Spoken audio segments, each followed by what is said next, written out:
Good morning. Welcome to our book pick segment. I look forward to this each and every week. This morning, we talk with our good friend Heather Boyne from Battenkill Books in Cambridge, New York. Here with our book pick list. And, here is a woman who has traveled around the literary globe to collect these amazing tomes and spending lots of time reading and studying. And she joins us this morning. How are you, Heather? Good. How are you this morning, Joe? It's beautiful here in Cambridge this morning. Yeah, it's gorgeous. Gorgeous. You just know that's where my heart is. Yeah. We love you here. I'll get there later on. Where would you like to begin with our list? Well, so many books right now, but I've chosen a couple for us. All right, Pathogenesis, A History of the World in 8 Plagues by Jonathan Kennedy. Professor Kennedy teaches political and global health at Queen Mary University of London and has a PhD in sociology from the University of Cambridge. Pathogenesis refers to both the mechanism of infection and how a disease develops. Professor Kennedy's book is an account of how major transformations in history, from Paleolithic man to modern-day man, have been shaped not by humans but by germs and disease. Other authors and historians have tried to analyze and explain the major shifts using war, migrations, disasters, and even climate change to help us understand social and political change. But Kennedy argues that humans have very little to do with this change. Instead, it is nature, in the form of the humble microbe, that wins wars and topples empires. Kennedy seamlessly weaves together scientific and historical research. He draws upon the latest data from fields ranging from genetics and anthropology to archaeology and economics. His book takes us through 60,000 years of history, exploring 8 major outbreaks of infectious disease that have made the modern world. By placing disease at the center of his wide-ranging history of humankind, Kennedy challenges some of the most fundamental assumptions about the past and urges us to view this moment, our COVID moment, as another disease-driven inflection point that will change the course of mankind. Now, I know that COVID changed the way that I felt about the fragility of life and how vulnerable we all were to a silent and deadly menace. Jonathan Kennedy's book helps us to understand and come to grips with how our own personal plague might change our lives and futures. For scientists and historians, political science and nonfiction fans, this is a perfect fit. I'm always enamored of a book that uses one topic that we might find interesting to make connections with other areas that we may not know much about. It is the serendipity of discovery that used to happen when we browsed the library shelves or when we flipped through an encyclopedia. And I highly recommend this title. Pathogenesis is the name of the book, A History of the World in 8 Plagues by Jonathan Kennedy. Next up. All right. Yep, another book that takes one aspect of culture and takes us on a journey is The Dress Diary, Secrets from a Victorian Woman's Wardrobe by Kate Strasden. Professor Strasden is a fashion historian, museum curator, and lecturer at Falmouth University in England. In 1838, Mrs. Anne Sykes was given a diary on her wedding day. Rather than collecting autographs, as was the fashion of the day, she started collecting snippets of fabric from her own garments and those of her friends. She carefully annotated each one, creating a unique record of cloth and, in turn, the lives of people in the early 19th century. In 2016, the diary fell into the hands of Professor Strasden. In using her expertise, she spent 6 years researching all 2,000 swatches. She charts Anne's journey from the fabric mills of Lancashire to the port of Singapore before tracing her return to England in later years. Along the way, she uncovers stories of pirates in Borneo, deciphers Victorian mourning fashions, discovers poisonous dyes, and traces the history of British fashion as influenced by the British Empire. The result is an extraordinarily rich record of middle-class Victorian life. The author does not present us with a facsimile of the album, but there is a selection of colored plates to whet our appetites. It is an enjoyable read for fashionistas and historians alike. It is the what is the? It's the Dress Diary, Secrets from a Victorian Women's Wardrobe by Kate Straston. There we go. Yep. Thank you. All right. Next up. Now, when I'm asked to do book picks, I do a little research into what authors and critics think about the books that I've chosen. And in looking for thoughts on my next pick, the Bathysphere book, Effects of the Luminous Ocean Depths by Brad Fox, this is helpful because, frankly, the Bathysphere book is an enigma. It tells the story of the first ever voyage to the deep ocean in 1930, but it is how this story is told that makes it unique. And I'm going to give you some descriptions that might help. Wayne Kostenbaum, author of Ultramarine, said, Brad Fox has created a brilliant work of literary art, at once almanac and seance, wonder cabinet and hallucinogen. The vigor, pluck, and compression of his language turns a linear chronicle into a time-bending, gem-laden constellation with surprising flashes of wit, gossip, and melodrama. But maybe this will help describe it.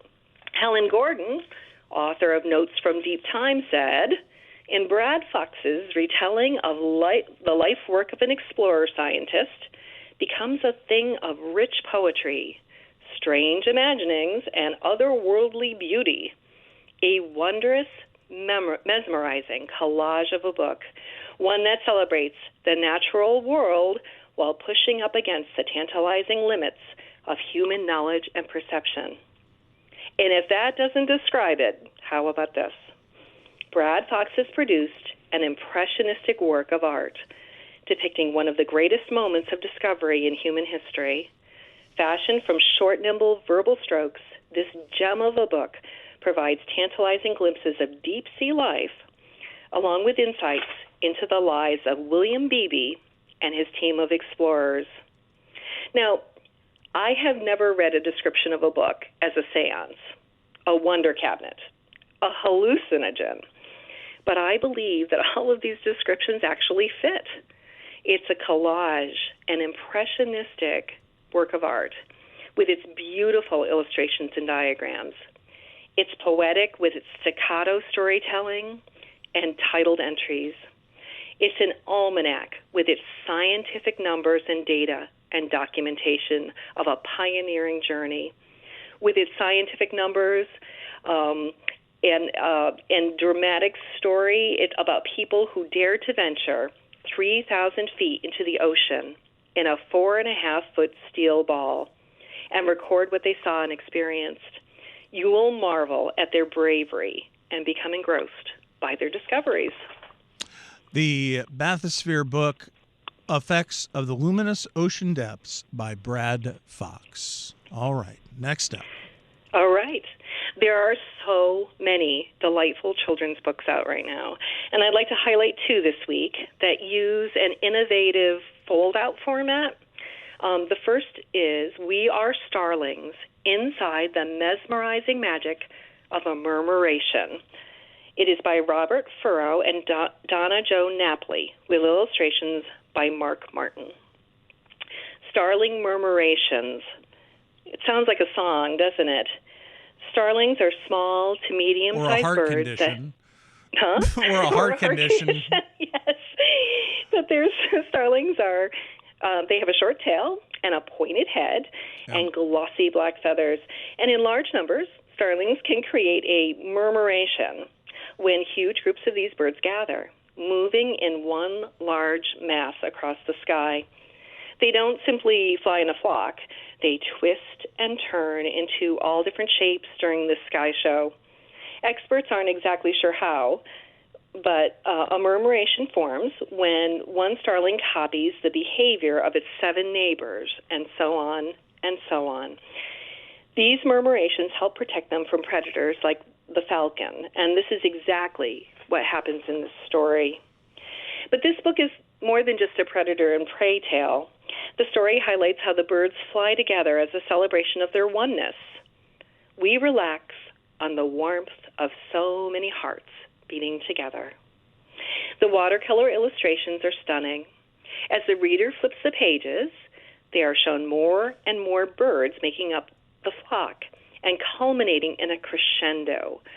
2 pages that unfold to show us that the murmuration has become so large that it does not even fit onto 2 pages, but it takes 4 pages of the book. It is a brilliant solution that creates drama and awe. We Are Starlings is a beautiful book for the junior nature lover and for parents and grandparents who like to share their love of flora and fauna. It is. We Are Starlings inside the mesmerizing magic of a murmuration by Robert Furrow and Donna Jo Napoli, and it is illustrated by Mark Martin. All right, finally. All right. So, another picture book that utilizes like an unfolding page format is Big by the New York Times bestselling creator Vashni Harrison. Vashni is a Coretta Scott King Illustrator Honor winner and a 2-time recipient of the NAACP Image Award for Outstanding Literary Work for Children. Once there was a girl with a big laugh and a big heart and very big dreams. And all of the adults would tell her, "What a big girl you are." But as the little girl grew, being big took on many other meanings. People began to say, "Aren't you too big for that?" She gets stuck in a swing on the playground, and her classmates all laugh at her. She cannot have the role she wants in the ballet class production because the teacher says that she is too big. She begins to feel not herself, out of place, exposed, judged, and yet invisible. She runs away, her feet creating holes in the ground like a giant, and then the words stop, and there are only images of her, as if she's thinking and sorting out what everyone has said. The next few pages show her becoming increasingly larger and eventually struggling to fit within the confines of 2 pages. Then she lets it all out, the words flowing and swirling in a rush of tears, and she starts to see things more clearly. As she decides to make more space for herself, the pages unfold, and only then she finds a way out. The little girl picks up the words and hands them back to the people who hurt her. Some do not understand. Some try to apologize, and some even try to change her. And this is not a fairy tale or even a conventional feel-good children's book. It is honest and it is real as the words the little girl is trying so hard to come to grips with. We end knowing that the little girl will be okay because there was nothing wrong with her, and she has come to understand who she is. The words she needs to hear are the words she speaks to herself, the same words that are on the cover of the book. Fun, creative, bold, sweet, brave, clever, kind, and free. The name of the book is Big, illustrated and written by Vashni Harrison. We are out of time, but I want to remind you can find out about all of this good stuff by going to battenkillbooks.com. Visit them in Cambridge, New York. Heather Boyne, a pleasure. Thank you very much. Oh, you're welcome. Thank you.